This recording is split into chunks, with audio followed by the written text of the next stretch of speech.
नमस्कार विद्यार्थी मित्रांनो, आज आपण पाहणार आहोत 122 साहित्य अभ्यास पद्धती, पुस्तक पहिले, कालखंडानुसार साहित्य अभ्यास यातला शेवटचा घटक 6वा, कालखंडाची स्थूल ओळख.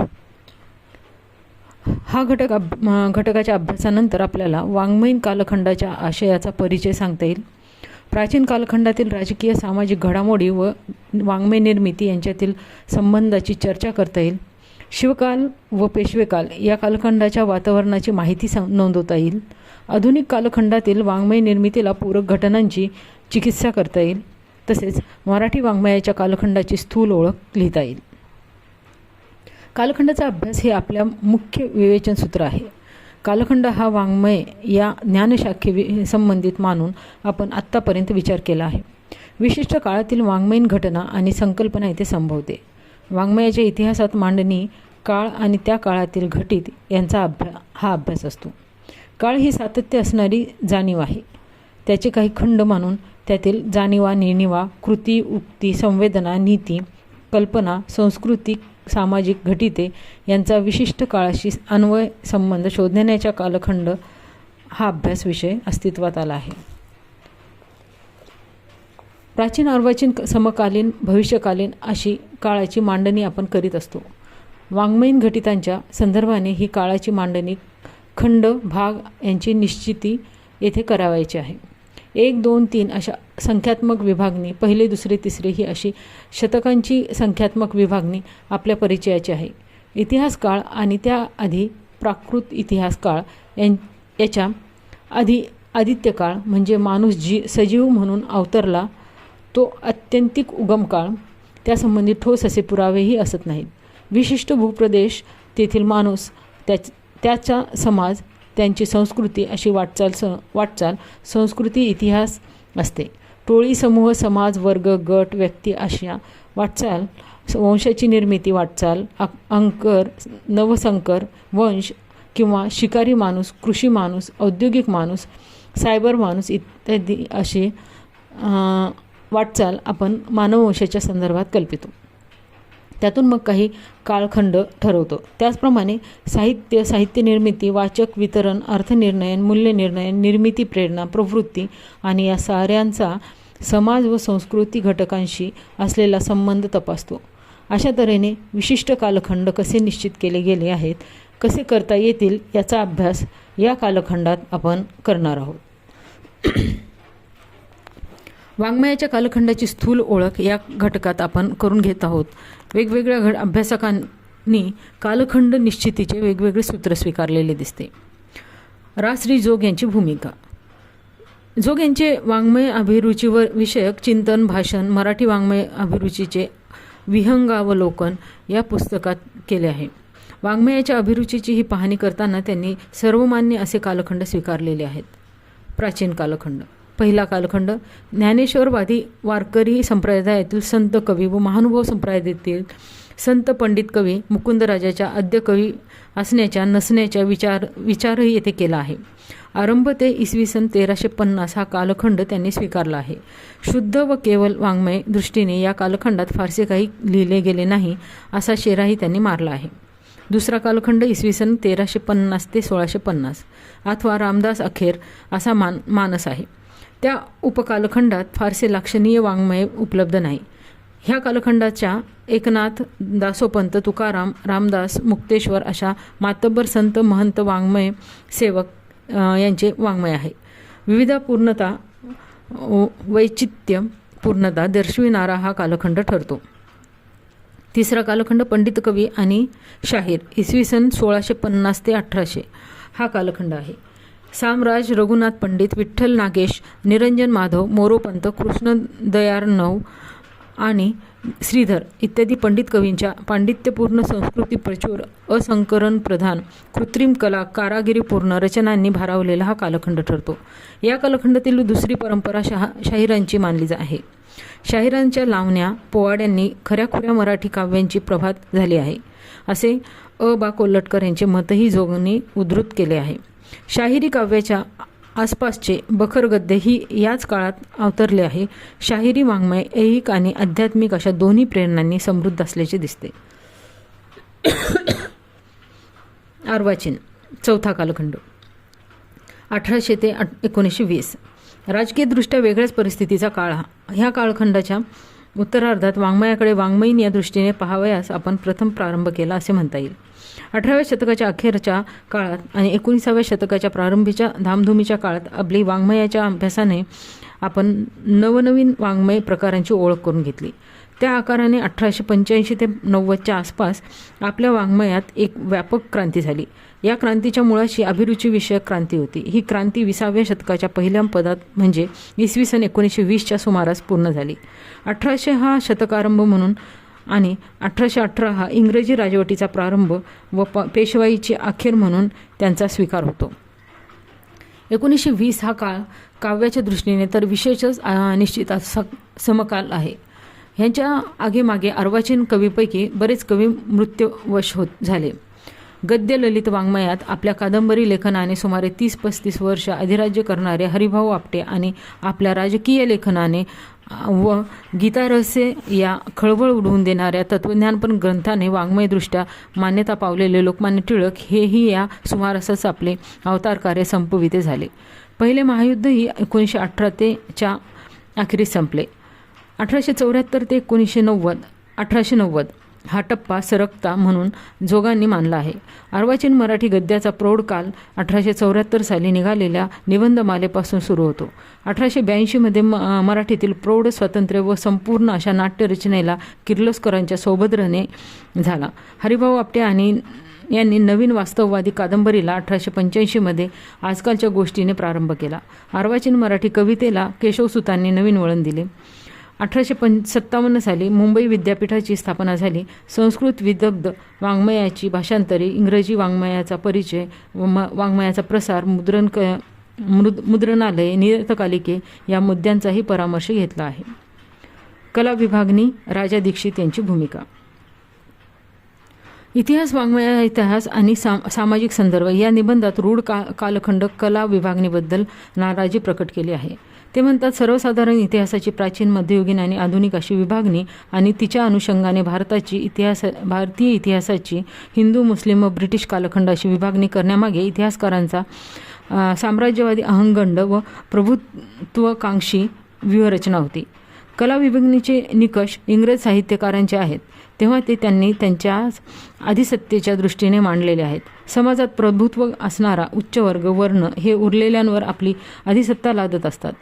कालगणनेचे निकष वसाहतवादी प्रवृत्तीचे, साम्राज्यशाहीचे किंवा भांडवलशाहीचे असू नयेत. यातून वंचितांच्या इतिहासाची उभारणी झाली आहे. मराठी वाङ्मयाच्या कला विभागणीतील विसंगती दर्शविताना राजा दीक्षित म्हणतात, मराठी साहित्याच्या एका कालखंडाला कोणी प्राचीन तर कोणी मध्ययुगीन म्हणून संबोधतात. आपल्या वाङ्मय इतिहासातील राजवट प्रधान व व्यक्तिप्रधान कला विभागणी ही सुद्धा अबोध आधुनिकीकरणाची द्योतक म्हटली पाहिजे. चिपळूणकरांच्या निबंधमालेपासून नव्या युगाचा प्रारंभ मानताना त्या अलीकडच्या वर्षीच्या गुलामगिरी या ग्रंथात आम्ही विसरतो. विष्णुशास्त्री चिपळूणकर इसवी सन 1874 मध्ये निबंधमाला सुरू केली. स्वदेश, स्वधर्म आणि स्वभाषाविषयक अस्मिता निर्मिती निबंधमालेतून झाली. राष्ट्रवादी जीवन, धर्म, संस्कृती यांचे भान जागे झाले अशी चिपळूणकरांची महत्ता सांगितली जाते. परंतु महात्मा फुले यांनी विचारप्रबोध आणि विचारक्रांती करते सत्यशोधक विचार मांडले. अब्राह्मणी असे जीवन, सौंदर्यशास्त्र, न्याय, समता, स्वातंत्र्य अशी मूल्ये मांडली. ब्राह्मणी विचारांतून मिथकांमधून मुक्ती हवी म्हणून गुलामगिरी हे गद्यलेखन केले आहे. त्याचे प्रकाशवर्ष 1873 तेव्हा 1874च्या आधी पर्यायी विचार कथन घडून आले आहे. महात्मा फुले यांच्या वैचारिक वाङ्मय निर्मितीला डावलले जाऊ नये ही दीक्षितांना सुचवायचे आहे.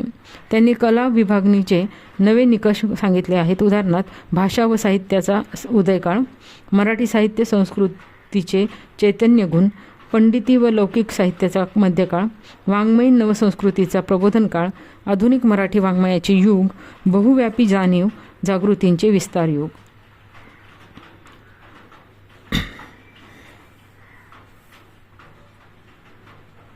या कला विभागणीतून मराठी साहित्याच्या प्रेरणा प्रवृत्तींचे साहित्य स्वरूपाचेच दर्शन झाले आहे. उदाहरणार्थ भाषा व साहित्याचा उदयकाळ. आरंभी मराठी साहित्य, मराठीचा उद्भव, विकास, शिलालेख, स्तंभलेख, कोरीवलेख, लोकसाहित्य, प्राचीन साहित्याचा कालखंड, मराठी साहित्य, संस्कृतीचे चैतन्ययुग, ज्ञानेश्वरादी संत कवींचे काव्य, वारकरी संप्रदाय, महानुभावांचे गद्य काव्य, महानुभाव संप्रदाय, पंडिती व लौकिक साहित्याचा मध्यकाळ, मध्ययुगीन कालखंड, पंडित कवी, शाहिरी, वाङ्मय, बखर गद्य, वाङ्मयीन नवसंस्कृतीचा प्रबोधन काळ. यामध्ये इंग्रजी राजवट, इंग्रजी शिक्षण आणि समाज सुधारकीय आणि राष्ट्रवादी साहित्याचा काळ. इंग्रजी संपर्कातून उदयास आलेले मराठीतले नवे वाङ्मय, उदाहरणार्थ निबंध, कादंबरी, कविता 1818 नंतरचे. आधुनिक मराठी वाङ्मयाचे युगमध्ये स्वातंत्र्योत्तर, महायुद्धोत्तर किंवा साठोत्तरी मराठी वाङ्मय, 1920 नंतरचे किंवा 1946 ते 47 नंतरचे किंवा 1950 नंतरचे किंवा महाराष्ट्र राज्य निर्मिती नंतरचे 1960 नंतरचे. बहुव्यापी जागृतीचे विस्तार युग. यात 1960 नंतरचे दलित, ग्रामीण, स्त्रीवादी, आदिवासी, मुस्लिम, ख्रिस्त, नवोत्तरी, आधुनिकोत्तर मराठी वाङ्मय निर्मितीचे युग. श्री शेनोलीकर यांनी केलेला कालखंडाची योजना बघूया. प्राचीन मराठी वाङ्मयाचे स्वरूप. या शेनोलीकरांच्या पुस्तकात प्राचीन मराठी वाङ्मयाचा इतिहास मांडला आहे.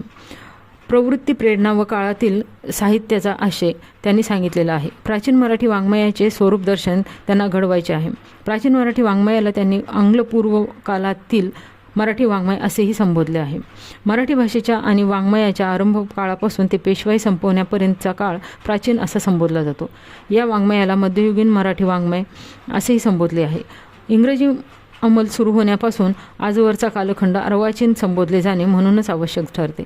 प्राचीन कालखंड आणि अर्वाचीन कालखंड असे दोन कालखंड तसे सर्वसामान्यही झाले आहेत. शेनोलीकर यांनी प्राचीन कालखंड स्वरूप कथानासाठी निवड लेखन आहे. तेव्हा या कालखंडाचे त्यांनी काही उपकालखंड मानले आहेत. ते असे: प्राचीन वाङ्मयाचे कालखंड. उन्मेषण पर्व 1050 ते 1350, उद्बोधन पर्व 1350 ते 1650, विस्तारण पर्व 1650 ते 1840. शेनोलीकरांनी प्रथम, द्वितीय, तृतीय अशी क्रमवाचक अगोदर दिली होती, परंतु त्या कालखंडाच्या युगधर्माला अनुसरून उन्मेष पर्व, उद्बोधन पर्व, विस्तारण पर्व अशी प्रवृत्तीदर्शक नावे 6व्या आवृत्तीत उपयोजली आहेत. युगधर्म आणि प्रवृत्ती यांना एकच मानलेले दिसते. विशिष्ट काळाच्या प्रवृत्तीमध्ये अधिक प्रभावशाली प्रवृत्ती त्या काळाचा युगधर्म ठरतात. आता बघूया उन्मेषण पर्व 1050 ते 1350. या भागात महाराष्ट्र नावाची उत्पत्ती, मराठीचा उत्पत्ती काळ, अलिखित वाङ्मय, प्रेरणा, नाथ, महानुभाव, वारकरपंथीय वाङ्मय यांच्या स्वरूपाची माहिती आली आहे. हा वाङ्मय इतिहासाचा प्रारंभ खंड असून त्याचे उन्मेषण पर्व असे नामकरण केले आहे. शेनोलीकर म्हणतात, या कालखंडात नाथपंथीयांनी घालून दिलेल्या मार्गाने जाणाऱ्या महानुभाव आणि वारकरी पंथीयांच्या धार्मिक कारागिरीने व सामुदायिक कर्तृत्वाने महाराष्ट्रीय समाजातील सर्व थरात जागृतीची, प्रबोधनाची एक लाट उसळली. त्या लाटेचे 7 पडसाद या काळात अखेरपर्यंतच्या वाङ्मयात ऐकू येतात. त्या पंथीयांच्या आचार विचारात व तत्वविरूपणात त्यांचे प्रत्यंतर येते. पण यानंतर बहामनी राज्यस्थापनेच्या सुमारास महाराष्ट्रातील लोकजागृतीची ही पहिली लाट ओसरली. नागदेवाचार्य व नामदेव यांच्या मृत्यूनंतर तिची काहीशी पिछेहाट झाली. म्हणून लोकजागृतीच्या प्रेरणेने निर्माण होत गेलेल्या मराठी साहित्यातील पहिले उन्मेषण पर्व या ठिकाणी संपले. 11वे शतक ते 14वे शतक असा हा कालखंड आहे. भाषिक, सांस्कृतिक आणि प्रादेशिक अधिकता, भक्ती, तत्त्वज्ञान, प्रसार, जीवन आचरणाच्या दिशा या कालखंडाने सिद्ध केल्या आहेत. वारकरी साहित्याने हे विश्वचे माझे घर, हरिहराभेद नाही अशी अद्वैती भूमिका घेतली. प्रखर वैराग्याच्या आचारधर्माने महानुभाव पंथाची वाङ्मयाची सीमा काहीशी अंकुचित झाली. हा कालखंड यादवांच्या राजवटीचा आहे. यादव काल मराठी वाङ्मयाचा प्रारंभ काळ ठरतो. त्याचे स्वरूप उत्स्फूर्त, भावनाप्रधान व निरागस म्हणून उन्मेष स्वरूप असे आहे. सर्वांमध्ये बाल्यावस्थेतील प्रसन्नता व खेळकरपणा, नवाळी व उल्हास, कोमलता व माधुर्य ही कमी जास्त प्रमाणात पण सर्रास दिसून येतात. दुसरा आहे उद्बोधन पर्व 1350 ते 1650. विवेक सिंधू करते मुकुंदराज, नागेश संप्रदायी अज्ञानसिद्ध, बहिराजा वेदाची भागवत टीका, चोंभ्याचे उखाहरण, दत्त संप्रदायाचे कार्य, संत एकनाथांची बहुविधी सर्जनशील वाङ्मय, विष्णुदास नामा, मुक्तेश्वर, संत तुकाराम, जैन, लिंगायत, इस्लामी, ख्रिस्ती धर्मियांची वाङ्मय निर्मिती यांचे स्वरूप कथन येथे आले आहे. इसवी सन 1318 मध्ये देवगिरीच्या यादवांचे साम्राज्य संपुष्टात आले होते. 1347 पासून बहिमानी वंशाची मुस्लिम राज्यसत्ता महाराष्ट्रावर आली. इसवी सन 1337 च्या सुमारास हरिहर बुक्के यांनी तुंगभद्रेच्या काठावर विजयनगर हे हिंदू राज्य स्थापन केले होते. विजयनगर व मुस्लिम राज्यसत्ता यांच्यात सुमारे 200 वर्ष लढाया होत राहिल्या. लढाया, दुष्काळ, परिचक्र यामुळे मराठी समूह मानस, मराठी संस्कृती यांना अवकळ आलेली होती. या काळाला तमोयुग असेही संबोधले जाते. संत एकनाथांच्या काळात मराठी भाषा, वारकरी धर्म, मराठी संस्कृती यांचे हालहाल चालले होते. मराठी लोकांच्या धार्मिक व नैतिक अधःपात चालला होता. ब्राह्मण क्षत्रिय स्वधर्म भ्रष्ट झाले, यवनांची सेवा करू लागले. ब्राह्मण कारकून बनले, क्षत्रिय क्षुद्र बनले. तलवार टाकून त्यांनी नांगर हाती घेतला. वैश्यवर्ग लढाया, दुष्काळ, लूटमार यांनी पार नागवला गेला. शूद्रातून क्षुद्र आपण होऊन मुस्लिम झाले. देवळांच्या मशिदी झाल्या, पर्वत्यांचे पीर झाले, घाटांचे दर्गे बनले आणि राऊळांचे महाल झाले. काजी न्यायासनावर बसला, खाटीक बलुतेदार झाला, अग्निहोत्री पीरांचे मुजावर पुजारी बनले. अशी सर्वत्र उलटापालट झाली. धर्म केवळ लोपून गेला. धार्मिक सामाजिक रचनांवर झालेले हे आघात ओळखून संत एकनाथांना समन्वयक, लोक शिक्षक अशी भूमिका घ्यावी लागली. देशी मराठी महात्म्य पुन्हा सिद्ध करावे लागले. संत ज्ञानेश्वरांनी लोकभाषेचे देशी मराठीचे महात्म्य ज्ञानेश्वरांच्या रूपाने स्थापन केले होते. संत एकनाथांना पुन्हा या कार्याला उजाळा द्यावा लागला होता. परकीय आक्रमक, सांस्कृतिक आक्रमकांशी वाङ्मय निर्मितीतून सामना करण्याचा हा कालखंड होता. विविध धर्मीय पंथीय कवींची काव्यनिर्मितीही याच काळात पुन्हा अवतरली आहे. मुस्लिम सत्ताधाऱ्यांच्या आक्रमणाला थोपवून धरण्यासाठी, अस्मिता प्रबोधनासाठी पंथीय वाङ्मय या काळात पुन्हा अवतरली आहे. आत्माविष्कार करण्याऐवजी विचार प्रसार करणे व आचार धर्माची शिकवण देणे याच हेतूने हे वाङ्मय निर्माण झाल्यामुळे या कालखंडाला उद्बोधन पर्व हे नाव समुचित ठरते. तिसरं, विस्तारण पर्व 1650 ते 1840. सामान्यतः शिवकाल व पेशवेकाल विस्तारण पर्वात शेनोलीकर गृहीत धरलेला आहे. 7वे शतक शहाजी महाराज, शिवाजी महाराज यांच्या कारकिर्दीचे ठरते. राजकीय क्रांतीचा, स्वराज्य स्थापनेचा, देशी सत्तेचा हा कालखंड आहे. राजकीय क्रांतीचा, स्वराज्य स्थापनेचा, देशी सत्तेचा हा कालखंड श्री समर्थ रामदास व वामन पंडित, रघुनाथ पंडित, सामराज, नागेश, विठ्ठल, अमृतराय, महिपती, निरंजन माधव इत्यादी पंडित कवी यांच्या आख्यान स्वरूपाचे पंडित या काव्य या काळातले आहे. मोरोपंताची कविताही याच काळात लोकाभिमुख झालेली आहे. शहरी काव्य, लावण्या, पोवाडे त्याचप्रमाणे बखरींची निर्मिती याच काळात झाली आहे. आज्ञापत्र या राजनीती कथनपर ग्रंथ, ऐतिहासिक पत्रव्यवहार अशी लौकिक व कालिक महत्त्वाची निर्मिती विस्तरण पर्वाची देणगी म्हणावी लागेल. शेनोलीकरांच्या मते मध्ययुगीन मराठी वाङ्मयाचा तिसरा कालखंड राजकीय दृष्टीने स्वराज्योन्मुखतेचा, स्वराज्य संपादनाचा, स्वराज्य रक्षणाचा आणि स्वराज्य विस्ताराचा कालखंड ठरतो. आधी सांगितलेले नटवून, सजवून व वाढवून सांगणारा हा कालखंड मानला जातो. स्वराज्याच्या कालखंडातील भौतिक उत्कर्षाच्या काळाचे प्रतिबिंब रामदास, वामन, आख्यान कवी, शाहीर आणि बखरकार यांच्या वाङ्मयात पडलेले स्पष्ट दिसून येते. या काळातील वाङ्मय एकांगी किंवा निष्प्रभ न राहता सर्व बाजूंनी संपन्न आणि समर्थ झाले आहे. एकीकडे स्वातंत्र्याच्या अनुभूतीने व पराक्रमाच्या ईर्षेने ते स्फुरित झाले आहे, तर दुसरीकडे स्वराज्यातील सुरक्षिततेच्या व संपन्नतेच्या आनंदाने ते बहरलेले आहे. कर्तबगार वीरपुरुषांच्या या काळात लेखणीवरही तरवारीचे पाणी चढून तेजस्वी व प्रेरक साहित्य निर्माण व्हावे हे साहजिकच होय. संत कवी, पंडित कवी, बखरकार, लोकशाहीर या सर्वांच्या निर्मितीला स्वराज्याचा वीर स्पर्श झाला आहे. मराठीपण, मराठी संस्कृती आणि मराठी अस्मिता वृत्तीचा विस्तार या कालखंडात झालेला आहे.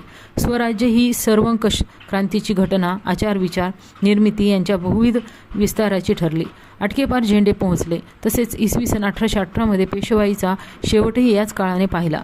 आहे. शिवकालीन प्रवृत्तींशी आणि आकांक्षांशी पूर्णतया समरस झालेले समर्थ रामदास या विस्तारण पर्वाच्या प्रारंभी राजकारण, स्वराज्य, व्यवहार, ऐहिक, परमार्थिक जीवन यासंबंधी ज्ञानसंवर्धनाची भूमिका घेत होते.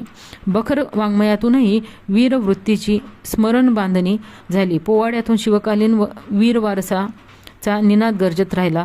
राजकारण, समाजकारण, संस्कृती, व्यवहार आणि नवीन दृष्टींचे प्रतिबिंब संत तुकाराम, रामदास, पंडित कवी बखरकार आणि शाहीर यांच्या निर्मितीत झालेले आहे. हा कालखंड वाङ्मय प्रकाराच्या विकासाचा, तंत्राच्या परिपूर्णतेचा कालखंड मानला जातो. एकूणच मध्ययुगीन प्राचीन मराठी वाङ्मयाच्या उणिवाही शेनोलीकरांनी दाखवल्या आहेत. उदाहरणार्थ, आध्यात्मिक मूल्यमापनाखेरीज दुसऱ्या जीवनमूल्याची आम्हाला ओळख नव्हती. धार्मिक, पारलौकिक, आध्यात्मिक भाषेची खेरीज दुसरी भाषाच आम्ही बोलू शकलो नव्हतो. इंग्रजी आमदानीपर्यंत महाराष्ट्रात कसलीच वैचारिक क्रांती व मूलगामी बदल घडून आला नाही. अध्यात्म प्रेरणा प्रवृत्ती प्रारंभापासून 1818 पर्यंतच्या मराठी वाङ्मयात प्रभावी असल्याने हे असे घडलेले आहे. मात्र वैचारिक क्रांती झालीच नाही असे काही म्हणता येणार नाही. भाषा, आशय, स्पष्टीकरण, देशीलेणे, दृष्टांतकथन, लोकसंवाद, ओवीतून आणणारे संत ज्ञानेश्वर, संत तुकोबा, लीळाचरित्र, बखरी, शहरी आज्ञापत्र, समर्थांचा दासबोध हे आणि इतर कितीतरी मराठी वाङ्मय वैचारिक क्रांतीचेच निर्देशक आहेत. सामान्यतः स्वीकारली गेलेली कालखंडाची विभागणी. प्रारंभ ते 1350, 1350 ते 1800, 1800 ते 1920, 1920 ते 1950 आणि 1950 ते 2000. ही विभागणी वर्षाशी निगडीत आहे. उदाहरणार्थ 1350 ते 1800 हा कालखंड बहामनी राजवटी, शिवकाळ, पेशवेकाळ आणि पेशवाईचा शेवट ठरणारा आहे. 1800 ते 1920 या कालखंडात इंग्रजी अंमल आल्यानंतरच्या राजकीय, शैक्षणिक, आर्थिक, सामाजिक, सांस्कृतिक घडामोडींनी गजबजलेला काळ आहे. सुधारक, सनातनी, ब्राह्मण, ब्राह्मणेतर, देशी, विदेशी, कर्ते, सुधारक, बोलके सुधारक, ऐहिक, पारमार्थिक, समतावादी, वर्ण, वर्चस्ववादी असे कितीतरी द्वंद्व प्रसंग या कालखंडात निर्माण झालेले आहेत. इंग्रजी भाषा, शिक्षण, ज्ञान, युरोपियन साहित्य वगैरेंचा संपर्क, बोधवाद, राष्ट्रवाद, प्रबोधन, ज्ञानवाद वगैरेंची चर्चा, वसाहतवादी प्रवृत्तींना नाकार अशा चळवळी या युरोपियन साहित्यात या कालखंडात घडलेल्या आहेत. महात्मा फुले, विष्णूशास्त्री चिपळूणकर, लोकमान्य टिळक, गोपाळ गणेश आगरकर, लोकहितवादी परांजपे, हरिभाऊ आपटे, केशवसूत हे असे कितीतरी वाङ्मयकर्ते या कालखंडात घडवताना दिसतात. इंग्रजी राजवटीचा आरंभ, मुंबई विद्यापीठाची स्थापना, दादाभाई नौरोजींनी सिद्ध केलेले अर्थशास्त्र, निबंधमाला, केसरी, लोकमान्य टिळकांचे नेतृत्व, जहालमतवाद, राष्ट्रवाद, सुधारणावाद असे या कालखंडाचे चारित्र्य आहे. टिळकांच्या मृत्यूने या कालखंडाची अखेर दर्शविली जाते. 1920 ते 1950 हा कालखंड महात्मा गांधी यांच्या अहिंसावादी सत्याग्रही विचार चळवळींनी भारावलेला आहे. लोकमान्य टिळकांच्या राजकीय भूमिकेच्या पार्श्वभूमीवर महात्मा गांधींच्या राजकीय, सामाजिक, सांस्कृतिक भूमिका अखिल भारतीय पातळीवर स्वीकारल्या गेल्या. सत्य, अहिंसा, अस्तेय, अखरी ग्रह, स्वदेशी, खादी, ग्रामोद्योग, सविनय कायदेभंग, अस्पृश्यता निर्मूलन, खेड्यांकडे चला ही मूल्ये गांधीजींनी रुजवली. भारतीय स्वातंत्र्य आंदोलनांना नैतिकतेचे, अहिंसेचे, साधनसूचितेचे बळ दिले आणि म्हणून 1920 हा प्रारंभ आणि 1950 ही मर्यादा या कालखंडाची आहे. भारतीय राजघटना अस्तित्वात येऊन 26 जानेवारी 1950ला भारत प्रजासत्ताक झाला. स्वातंत्र्य, समता, न्याय, बंधुता, सर्वधर्म समभाव ही मानवी मूल्ये भारतीय राज्यघटनेत स्वीकारली गेली. इसवी सन 1920 ते 1950 या कालखंडात जागतिक पातळीवरच्या घटनाही अंतर्भूत आहेत. उदाहरणार्थ 1918 पहिले महायुद्ध आणि इसवी सन 1939 ते 1946 दुसरे महायुद्ध. या महायुद्धाने मानवी जीवनालाच अवकाळ आली. माणसाचा मानुषतेवरील विश्वास उडवणारी रक्तपाती महायुद्धे संवेदनशील सामान्य माणसे आणि प्रतिभावंत कलावंत यांच्या मनावर आघात करणारी ठरली. भारतीय जातीय विषमतेचा प्रखर प्रतिवाद डॉक्टर बाबासाहेब आंबेडकरांनी केला. महात्मा गांधींची हरिजन उद्धाराची चळवळ आणि डॉक्टर आंबेडकरांची जातीअंताची लढाई यात भूमिका वेगवेगळ्या होत्या. महात्मा फुले, आगरकर, रानडे, लोकहितवादी लोकमान्य टिळक यांनी केलेली धर्मचिकित्सा यातही अंतर होते. 1920च्या थोडे आधी 1917 रशियन क्रांती झाली आणि कार्ल मार्क्स यांच्या साम्यवादाची प्रतिष्ठापना झाली होती. कामगारांचे राज्य येथे घोषित झाले होते. भारतातही साम्यवाद, कार्ल मार्क्स यांचे विचार पोहोचले होते. तसेच फ्राईड यांच्या मनाच्या सिद्धांताचा कामभावविषयक दृष्टिकोनाचाही विचार याच काळात पोहोचलेला होता. महायुद्ध, फ्राईड, युरोपियन सौंदर्यशास्त्र, विज्ञान, तंत्रज्ञान आणि शहरीकरणातले यांत्रिक जगणे यांचे संस्कार प्रभाव नवसाहित्यात उमटू लागले होते. बासी मर्ढेकरांची काही कविता, आणखी काही कविता रात्रीचा दिवस या साहित्यकृतीत किंवा गंगाधर घाडगे, अरविंद गोखले यांच्या कथा, पुभा भाव्यांची 17वे वर्ष यासारखी कथा वगैरे साहित्य निर्मितीला या साऱ्यांची पार्श्वभूमी निश्चितच आहे. निवेदन पद्धती, आशय निवड यावर शहरी मध्यमवर्गीय जीवन जाणीवांचे क्वचित रूपवाद चालींचे प्रभावही या कालखंडात जाणवतात. 1950 ते 2000 या कालखंडावर पंडित जवाहरलाल नेहरू व आधुनिकतावादी, मानवतावादी, विज्ञान तंत्रज्ञानवादी, अलिप्ततावादी, सुसंस्कृत वैचारिकतेचा प्रभाव आहे. आधुनिक विज्ञान तंत्रज्ञानवादी शिक्षण संस्था, मोठी धरणे, शेतकीतील हरितक्रांती, संमिश्र अर्थव्यवस्था, विवेकवादी समावेशकता यांच्या निर्मितीचे विकासनाचे कार्य पंडित नेहरूंच्या नेतृत्वाने घडून आले.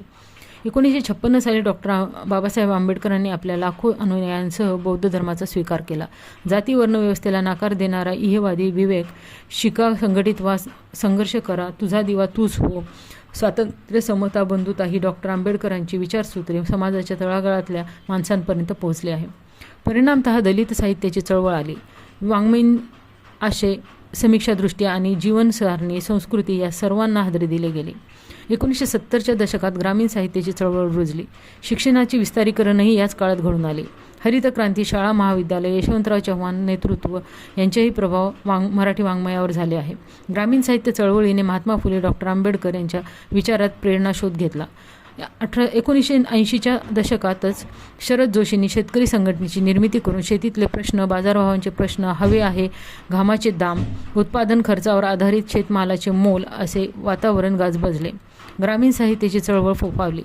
1975च्या आंतरराष्ट्रीय महिला वर्षाच्या साजरे करण्याच्या घटनेतून 1980च्या दशकात स्त्रीवादी चळवळी कार्यशील झाल्या. स्त्रीवादी विचारधारा स्त्रियांच्या साहित्य निर्मितीला दिशादर्शक ठरली. पुढे तर आदिवासी साहित्य, गुराखी साहित्य, मुस्लिम साहित्य, विद्रोही साहित्य, कृषीजन्य साहित्य, जनवादी साहित्य, वऱ्हाडी साहित्य, भटक्या विमुक्तांचे साहित्य, बहुजन साहित्य, मराठा साहित्याची चळवळ किंवा साहित्य संमेलने असे काही बाई घडत राहिले. हिंदू मुस्लिम दंगली, शहाबानो खटला, बाबरी मशीद प्रकरण, नक्षलवादी उच्छाद, आणीबाणी, इंदिरा गांधींनी केलेले बँकेचे राष्ट्रीयकरण, बांगलादेशीची निर्मिती, इंदिरा गांधी, राजीव गांधी यांच्या हत्या, सामाजिक अस्मितांचे तीव्रतम होत जाणे, महाराष्ट्रात दुष्काळ, रोजगार हमी योजना आणि शेतकऱ्यांच्या आत्महत्या, गिरणी कामगारांचे संप, गिरण्यांचं नामशेष होत जाणे असे घडत राहिले. दहशतवादी हल्ले, धार्मिक तेढ असेही वातावरण असते. 1900 ते आत्तापर्यंत नवोत्तर असा कालखंड मानावा असेही काही अभ्यासकांचे, कवींचे, गटांचे म्हणणे आहे. 1991 साली खुली अर्थव्यवस्था हे धोरण स्वीकारले गेले. दूरचित्रवाणीच्या विविध वाहिन्या आल्या. दूरसंचार क्षेत्रात मोठी क्रांती झाली. संगणक, इंटरनेट, सामाजिक माध्यमे, इलेक्ट्रॉनिक माध्यमे, गॅझेट वगैरे आले. व्यापारास अर्थ या क्षेत्रात परकीय गुंतवणुकीला चालना मिळाली. आयात निर्यात यांच्यावरची बंधने संपली. खाजगी क्षेत्र, बहुराष्ट्रीय कंपन्या, मॉल्स, मोबाईल कंपन्या, अमेरिकीकरण यांनी नवी भांडवलशाही रूढ केली आहे. साम्यवादाची पिछेहाट झाली. 1987च्या सुमारास रशियाची एकसंधता, एकपक्षीय सत्ता, सरकारी कारण वगैरे मोडीत निघाले. रशियाचे तुकडे वगैरे झाले. आपल्याकडची कामगार चळवळ थंडावली. बाजारीकरण, खाजगीकरण यामुळे लोककल्याणकारी सरकार ही संकल्पना मागे पडली. जीवनाच्या प्रत्येक क्षेत्रात नफेखोरीचे प्राबल्य वाढले. हा सगळा काळ संक्रमणाचा आणि सायबर संस्कृतीचा आक्रमणाचा आहे. गतिमानता, पैसे प्राप्ती, प्रतिभाभासी, आभासी जीवन असा जीवनाशय सध्या जाणवत आहे. शेतकीतल्या समस्या तीव्र झाल्या आणि जागतिकीकरणाला वेग आला. आंतरराष्ट्रीय वित्तीय संस्थेचे दबाव वाढून सबसिडी बंद करण्याकडे कल आला. मोठ्या उद्योगांसाठी जमिनींचे अधिग्रहण, सेजसारखे धोरण यामुळे ग्रामीण माणूस भयभीत झाला. नेहरू प्रणित संमिश्र अर्थव्यवस्था, जीवनदृष्टी यांना बाजूला पाडावे लागले. गांधीवादी विचारधारा, जीवनपद्धती यांनाही निस्संदर्भ व्हावे लागत आहे. कोलाहल, अशांतता आणि विषमतावाद असे हे वातावरण आहे. आभासी जगतात राममरान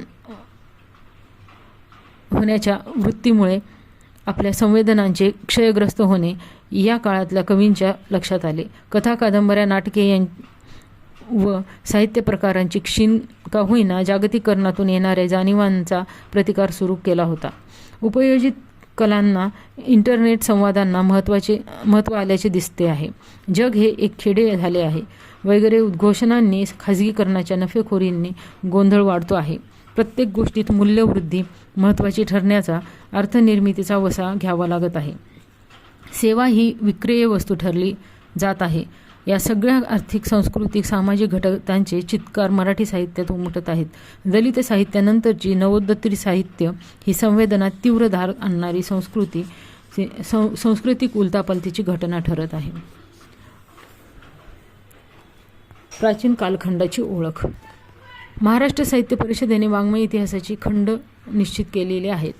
त्यात सामान्यतः वर्षाची मर्यादा घालून घेतली आहे.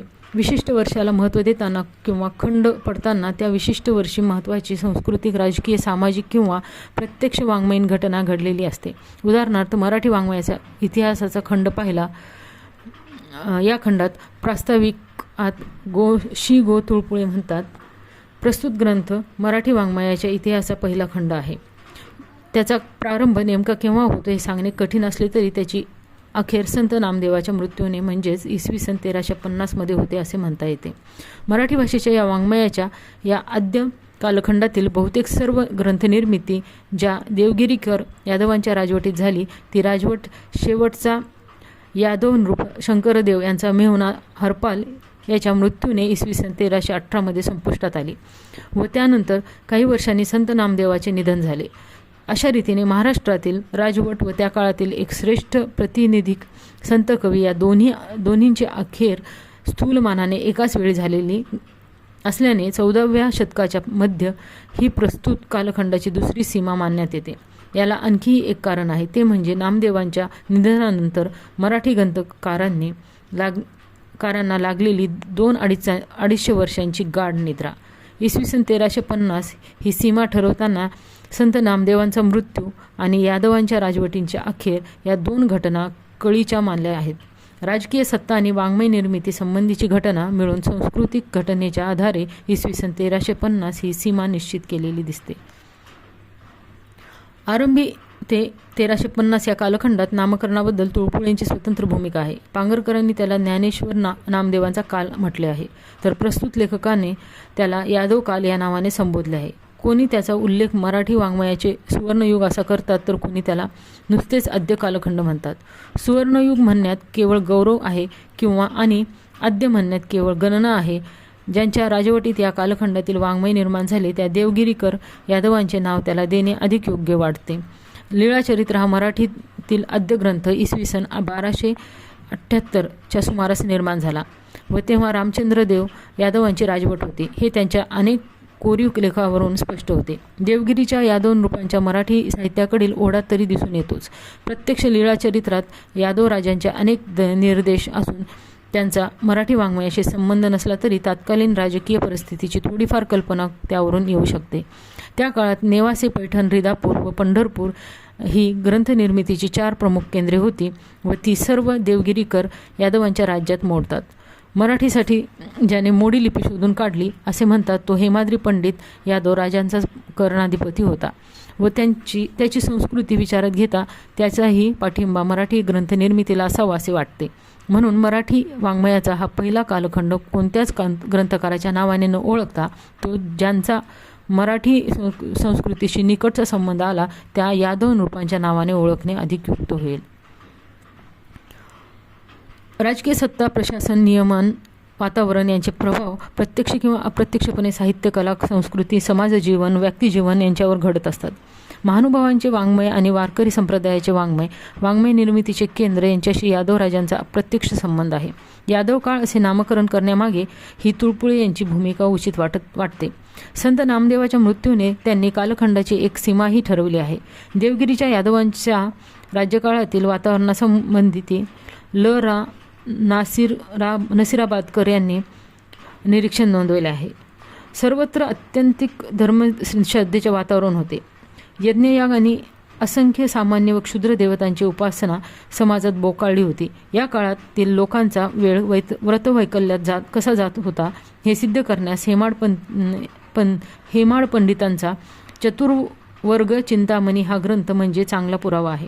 देवळात पुराणे आणि नृत्याचे अधिक चालत असे. अंधश्रद्धा सर्वत्र बोकाळली होती आणि भूताखेतांवर सर्वांचा फार विश्वास होता. अधपतनाकडे नेणारी मनोरंजनाची अनेक साधने उपलब्ध होती. अद्वैत तत्त्वज्ञानाचा उदय होऊनही सामान्यांपर्यंत तो पोहोचलेला नव्हता व त्यांना ते पटलेले नसावे. चातुर्वर्ण्याची मिराजदारी मात्र समाजात वाढलेली होती. अशा काळात चक्रधरांनी शंकराचार्य व रामानुजनाचार्य यांच्या तत्त्वज्ञानाचा मिलाफ करून आपल्या अद्वैत तत्त्वज्ञानाचा प्रसार केला आणि सामान्य देवतांचे प्रस्थ कमी केले. ज्ञानदेवकालीन महाराष्ट्राची सामाजिक सांस्कृतिक परिस्थिती मांडताना यादव काळाबद्दलचे नसीराबादकर यांचे निरीक्षण पहा. 13व्या शतकात देवगिरीस रामदेवराव यादवांची कारकीर्द गाजत होती. न्यायते पोखितू क्षितितू शू श्रीरामचंद्र असा ज्ञानदेव त्यांचा उल्लेख करतात. हे राज्य म्हणजे वैभव आणि संपन्नता यांचा जणू आदर्शच होते. यावेळचे महाराष्ट्रातील धार्मिक व सामाजिक जीवन मात्र अधपतित चालले होते. वैदिक धर्माच्या उज्ज्वल परंपरेस कर्मठता व पढिक पांडित्य यांनी काळिमा फासला होता. वैचारिक शिकवण नष्ट होऊन धर्मश्रद्धा बिनबुडाची झाली होती. अशा या तकलुपी धर्मश्रद्धेचे चित्र 13व्या अध्यायातील अज्ञान वर्णता रेखाटून ज्ञानदेवांनी त्यातील अडथळापणा स्पष्ट केलेला आहे. धार्मिक क्षेत्रात अज्ञान, स्वार्थ आणि अंधश्रद्धा यांचे राज्य चालू होते. त्यामुळे लोकांच्या मनात उच्च विचारांची बैठकच निर्माण झाली नाही.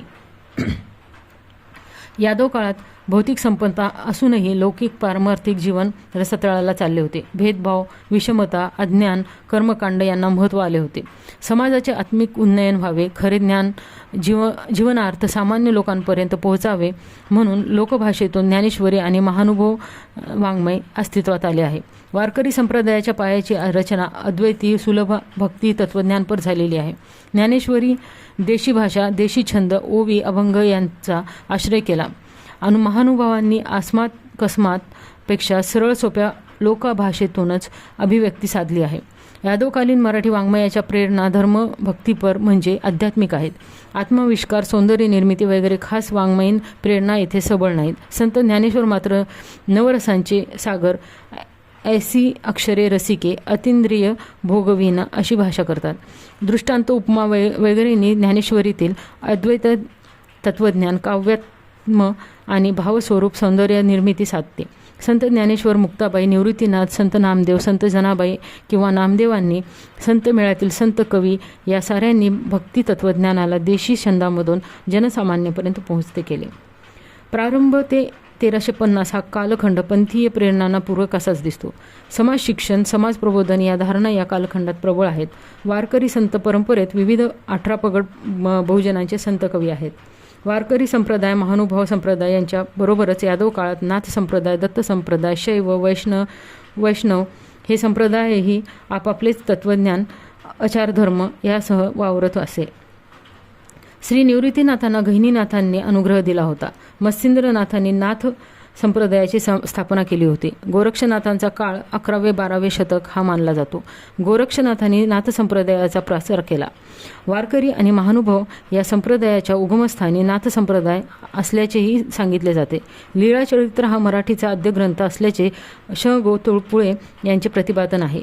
विवेकसिंधूची भाषा ज्ञानेश्वरीपेक्षा अधिक पुढची असल्याचे विवेकसिंधू या मुकुंदराजाच्या ग्रंथाला आद्यतत्वाचा मान दिला जात नाही असे दिसते. नाथ संप्रदायातील विस्तारक आणि कवी म्हणून गोरक्षनाथाचे स्थान मोठे आहे. मराठीतील लीळाचरित्राच्या आधी गोरक्षनाथांनी नाथ संप्रदायातील नाथांनी वाङ्मय निर्मिती केली असल्याचे दिसते. पण गोरक्षनाथाची निर्मिती संस्कृत भाषेत आहे. सिद्धांत निरूपणासाठी संस्कृतीमध्ये ग्रंथलेखन आणि उपदेशासाठी लोकभाषेत पदरचना असा क्रम त्यांनी स्वीकारला होता. गोरखबाणीमध्ये एक मराठी पद आहे. पाषाणीची देऊळे, पाषाणेचा देव, पाषाणाची पडळी, तेथे न फिटे संदेह. गोरक्षगीता हे प्रकरण गोरक्षनाथाच्या नावावर आहे. गोरक्षनाथांनी केलेला उपदेश गहिनीनाथांनी लिहून ठेवल्याचा आशय त्यात आहे. गोरक्ष अमरनाथ संवाद या ग्रंथात गोरक्षनाथ आणि अमरनाथ यांच्यातील संवाद आला आहे. योगमार्गाचे दिग्दर्शनही त्यात आहे. नाथ संप्रदायातील चांगा वाटेश्वराचा तत्वसार हा ग्रंथही नाथ संप्रदायिकांची महत्त्वाची निर्मिती मानली जाते. इसवी सन 1312 तो लिहिला गेला आहे. हठयोग हेच त्याचे मुख्य प्रतिपादन आहे. नाथ संप्रदायाच्या प्रभावातून वारकरी संप्रदायातील आणि महानुभावांना काही एक प्रेरणा मिळाली आहे. मात्र नाथ संप्रदायात निर्गुण उपासना करणारा पंथ आहे आणि वारकरी संप्रदायाने विठ्ठलाला सगुणाला अध्यक्षपद दिले आहे. सुलभ सोपे भक्ती तत्वज्ञान, सगुण भक्ती, नामस्मरण, भजन, पूजन, एकादशी, कीर्तन, वारी, दिंडी, विठ्ठल, पंढरपूर, रामकृष्ण हरी ही वारकरी संप्रदायाची ओळख आहे. वारकरी संप्रदायातील श्री निवृत्तीनाथ हे श्री ज्ञानेश्वरांचे गुरु. ज्ञानेश्वरी रचनेत आग्रही कृपाप्रसाद संत निवृत्तीनाथांनी दिला आहे. ज्ञानेश्वरीतही योगमार्गाचे जे काही दिग्दर्शन आले आहे त्यांच्याशी नाथपंथीयां योग उपासनेचा संबंध दिसतो. यादव काळातील प्राचीन मराठी वाङ्मयाचे महानुभाव वारकरी संप्रदायाचे उन्नत वाङ्मय जन्माला आले.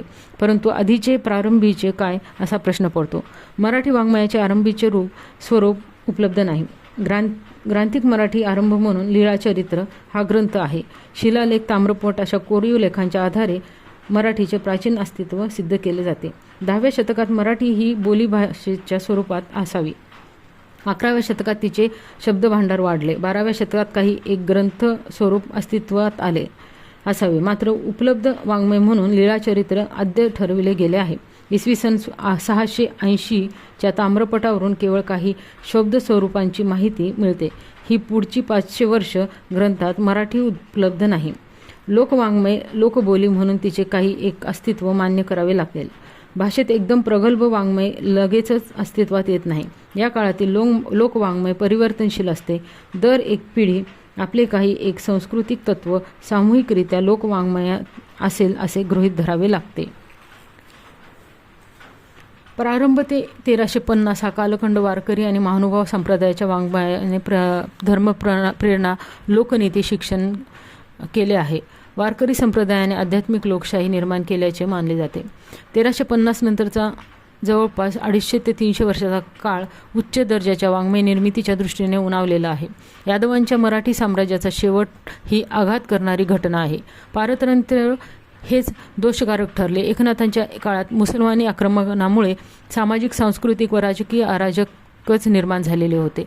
1350 ते 1680 हा कालखंड मानला जातो. एकनाथांच्या काळात धार्मिक सांस्कृतिक विषमता वाढली. 1493 नंतर बहामनी राजवटीचे 5 तुकडे पडले. निजामशाही, आदिलशाही, कुतुबशाही वगैरे परस्परांशी लढत राहिले. एकनाथांच्या धर्मजागृती, संस्कृती जागृती संबंधी शेलोलीकर म्हणतात, नाथांनी जुन्या भागवत धर्माचे पुनरुज्जीवन करून महाराष्ट्रात एक नवी जागृती निर्माण केली. त्यांचे सांस्कृतिक क्षेत्रातले कार्य महाराष्ट्राच्या भौतिक उन्नतीला पोषक ठरले. नाथांच्या कर्तृत्वामुळे नैतिकदृष्ट्या समर्थ बनलेल्या महाराष्ट्र समाजाच्या मनात राजकीय स्वातंत्र्याची, आपल्या भौतिक उत्कर्षाची आकांक्षा उत्पन्न झाली. पुढे शहाजीराजे, शिवाजीराजांच्या कर्तृत्वाच्या रूपाने ती आकांक्षा साकार होत गेली. राजकीय मानमराताबाबरोबरच सरकारी तैनाती, जहागिरी, जमिनी वगैरेंच्या द्वारा ब्राह्मण मराठ्यांच्या आर्थिक सुस्थितीतही प्राप्त होऊ लागली. भौतिक जीवनातील या प्रगतीचे पडसाद धर्म, भाषा, साहित्य इत्यादी सांस्कृतिक क्षेत्रातही उमटू लागले आणि महाराष्ट्रात लोकजागृतीची दुसरी प्रभावी लाट 16व्या-17व्या शतकात उसळली. संत एकनाथ हेच या सांस्कृतिक पुनरुत्थापनाचे सर्वश्रेष्ठ प्रतिनिधी होत. काळाची आवश्यकता म्हणून संत एकनाथांच्या साहित्य निर्मितीकडे पाहावे लागते. भाषिक आक्रमण आणि त्यांनी ओळखले होते. लोकशाहीसाठी लोकवाङ्मयाचे आकृतिबंध त्यांनी स्वीकारले. बहुजनांचा धार्मिक आणि सामाजिक उन्नयनासाठी भागवत, रुक्मिणी, स्वयंवर, भावार्थ रामायण, पदे, गवळणी, भारुडे इत्यादींची रचना केली. एकनाथांच्या काळात भाष्ये, शास्त्रे, लौकिक माहितीपर साहित्य अशी विविध पूर्णता निर्मिती झाली. जैन, मुस्लिम, मराठी संत कवी, वीरशैव, ख्रिस्त मराठी कवी यांनीही धर्मप्रेरकता आपल्या निर्मितीतून साधली आहे. 17वे शतक शिवकाल म्हणून ओळखले जाते. शहाजी महाराज आणि पुढे छत्रपती शिवाजी महाराज यांच्या राजकीय व सांस्कृतिक सत्ता स्थापनेमुळे हा काळ स्वराज्याचा, सर्व धर्माचा, मराठी मनांचा अस्मिताचा काळ म्हणून ओळखला जातो. संत तुकोबा आणि समर्थ रामदास अशी भरभक्कम परंपरा या काळात अवतरली. वारकरी संप्रदायाचा पाया संत ज्ञानेश्वरांनी रचला आणि शिवकाळातील संत तुकोबा भागवत संप्रदायाच्या कलशस्थानी पोहोचले. ज्ञानेश्वरी, भागवत, तुकोबांची गाथा असा क्रम मानला जातो. ज्ञानबा तुकाराम हा गजर भक्ती परंपरेत नित्य गायला जातो. तुकोबांचे कवित्व शिवकाळात आणि पुढच्या सर्व काळात मराठी लोकांचे प्रेरणास्थान राहिले. शेती, लोकजीवन, दुष्काळ, परचक्र, सामाजिक अधपतन असे समकालीन जीवन संदर्भ तुकोबांच्या अभंगवाणीत आढळून येतात. जवळपास 5-6 हजार अभंगातून तुकोबांचे जीवन भाष्य अनुभवता येते. सर्वाधिक प्रभाव समकालीनांवर आणि उत्तरकालीनांवर तुकोबांचा आहे. शिवकालीन लोकसमूह मानसात क्रांती घडविण्याची क्षमताही त्यांची मोठी आहे. शिवकाळातच संत रामदासांनी समर्थ संप्रदायाचे प्रवर्तन केले. शिवराज्य स्थापनेपूर्वीच्या आसमानी सुलतानी संकटांना ओळखून राजकीय, धार्मिक, सामाजिक परिस्थितीचा सामना करणारे आवश्यक होते. दासबोध, करुणाष्टके, मनाचे श्लोक, 21 समासी, रामायणे, स्तोत्रे, पदे असे बहुविध उपदेशात्मक आणि प्रेरक लेखन रामदासींनी केले. कृती उक्ती यांनी वीरश्रीचे तेज मिळावे, यज्ञ करावा, संघर्ष करावा, व्यवहार साधावा ही त्यांची शिकवण आहे. 1674 शिवाजी महाराजांनी मराठी राज्याची स्थापना केली. मराठी स्वराज्य हा काळ शिवकालीन परमोच्च क्षण ठरतो. भाषा, संस्कृती, सत्ता, लोकजीवन, समाजजीवन, शेती, व्यवहार या सर्वच जीवन क्षेत्रांवर या घटनांचा मोठा प्रभाव आहे. बखर, गद्य, शाहिरी, वाङ्मय, ऐतिहासिक प्रत्तर व्यवहार यासारख्या निर्मितीत शिवकाळ आणि नंतरच्या पेशवे काळाचे योगभान आहे. वीरांच्या इतिहास, पुरुषांच्या जीवन चरित्रातले प्रेरक क्षण बखरींनी पुढे आणले. पोवाड्यांमधून वीर रसात्मक प्रेरणा वाढीस लागल्या. घटना किंवा व्यक्ती यांच्या भावी जीवनाशी समरसता साधणाऱ्या बखरी पोवाड्यातून शिवकाळात व पेशवे काळ यांचे दर्शन घडते. लोकसमूह मानस, युगमानस प्रकटते. पराक्रमी वीरकृती, इतिहास निर्मिती करणाऱ्या घटना शिवकाळात घडल्यामुळे शिवकाळात बखरींची निर्मिती गतिमान झाली आहे. शिवकाळापूर्वी फारशी बखरी नाहीत. 17व्या शतकाच्या उत्तरार्धात स्वराज्य स्थापना झाली आणि मराठीला राज्यभाषेचे स्वरूप प्राप्त झाले. म्हणून बखर ग्रंथांना मराठीशाहीच्या तेजस्वी पराक्रमाचे नंदादीप असे म्हटले गेलेले आहे. शिवकाळात बखरींची परंपरा निर्माण झाली तर पेशवाईत बखर वाङ्मयाचा विकास झाला. पेशवाईचा शेवट झाल्यानंतर फारशा बखरी लिहिल्या गेल्या नाहीत. घटना किंवा व्यक्ती यांच्या समकालीन असणाऱ्या बखरकारांच्या बखरीत इतिहासाशी जवळीक दिसते. इतिहास आणि कल्पित यांच्या सरमिसळीत बखरीत झालेल्या आहेत. शिवपूर्व काळापेक्षा शिवकाळात अधिक बखरी लिहिल्या गेल्या आहेत. शिवचरित्रपर बखरी उत्तरकालीन आहेत. शिवाजी महाराज हे मराठ्यांचे वीर, पराक्रमी, नीतिमान असे प्रमाणक आहे. त्यांच्या संबंधीच्या श्रद्धा आणि प्रेरणा अपेक्षा मोठ्या आहेत. मराठी इतिहास घडविणारे वीर पुरुष म्हणून महाराज संबंधी अधिक बखरी सिद्ध झाल्या आहेत. कृष्णाजी अनंत सभासदांच्या बखरीपासून मराठीत राष्ट्रीय भूमिकेने राष्ट्रपुरुषांबद्दल ऐतिहासिक लेखनाला सुरुवात झाली. स्वराज्याच्या उदयाबरोबरच बखरींचा उदय झाला. कृष्णाजी अनंत सभासद वीरचित छत्रपती शिवाजी महाराजांची बखर, श्री शिव दिग्विजय, शिवाजी महाराज, छत्रपती ज्ञानेश्वर यांचे चरित्र उर्फ चित्रगुप्त, शिवाजी प्रताप, 91 कलमी बखर, सप्तक प्रकरणात्मक शिवचरित्र, भोसले वंशचरित्र या शिवकालीन बखरीमधून शिवाजी महाराजांच्या राष्ट्रकार्याचे स्तवन झालेले आहे. पोवाडे व लावण्या यांनी शाहिरी वाङ्मय असे म्हणतात. पोवाडे ही वीरपुरुषांचे स्तवन असते. ऐतिहासिकदृष्ट्या महत्त्वाचे वीरपुरुष त्यांच्या पराक्रमाच्या गाथा या किंवा स्फुरणदायी प्रसंगावर पोवाडे लिहिले गेले आहेत. विका राजावाडे यांच्या मते पोवाडे म्हणजे मराठ्यांच्या काव्यमय इतिहास आहे. शिवकाल आणि पेशवकालातील राष्ट्रीय कविता म्हणून पोवाडे वाङ्मय महत्त्वाचे ठरवले जाते. शूरमर्दाचा पोवाडा शूर मर्दानी ऐकावा हे खरेच आहे. पेशवाई संपल्यावर राजाश्रय गेला आणि पराक्रमही संपला. पोवाडे वाङ्मयालाही ओहोटी लागली. लावणी हे शृंगारात्मक देशी काव्यरचना प्रकार आहे, पण भेदिक लावण्यात अध्यात्म विचार मांडण्यात ठरतात. लावणीचा जन्म पूर्व पेशवाईत झाला आणि पानिपतपासून पुढे स्वराज्य नाशाच्या कालखंडापर्यंत त्या प्रत्यय ही भरतच गेली. लावणीचा जन्माचा आणि विकासाचा हा कालखंड म्हणजे मराठी साम्राज्याच्या ऐश्वर्याचा व अधिकारांच्या उपभोगांचा कालखंड असे नसीराबादकर यांचे निरीक्षण आहे. शाहिरांना राजाश्रय मिळाला आणि म्हणून लोकश्रयही मिळाला. शाहिरी वाङ्मय बहुधा राजाचे अनुनय करीत असल्याचे दिसते. राज्यसत्तेशी संबंध कसे आहेत हे देखील लावण्या पोवाडे यामधून दिसतात. बाजीरावाची गैरमर्जी झाल्यावर अनंत फंदी बाजीरावांच्या आनागोंदी कारभारावरही टीका केली आहे. दुसऱ्या बाजीरावाच्या काळातले हे समाजचित्र आहे. शाहिरी वाङ्मय हे समकाळाशी संबंधित ठेवून होते. केवळ अर्थप्राप्ती एवढेच शाहिरांचे धोरण नव्हते. प्रारंभ ते 1818 पेशवाईची अखेर होईपर्यंत हा कालखंड प्राचीन कालखंड म्हणून संबोधला जातो. संत तंत पंत कवींचा कालखंड म्हणून हा वाङ्मय इतिहास प्राचीन संकल्पनेची परंपरा मांडतो.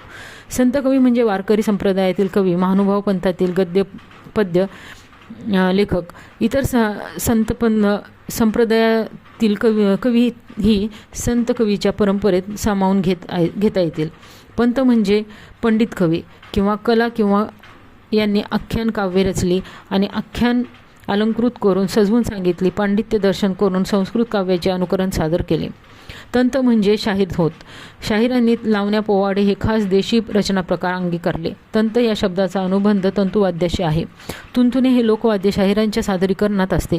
खंजीर, ढोलकी, घुंगरे, तुंतुणे, डफ, तुतारी, नगारे ही लोकवाद्य आहेत. तुंतुणे घेऊनच शाहिरी सादर केली जाते म्हणून संत कवी असे शाहिरांना संबोधले गेले. प्राचीन कालखंड हा आरंभ यादव काळ, बहामनी काळ, शिवकाळ व पेशवे काळ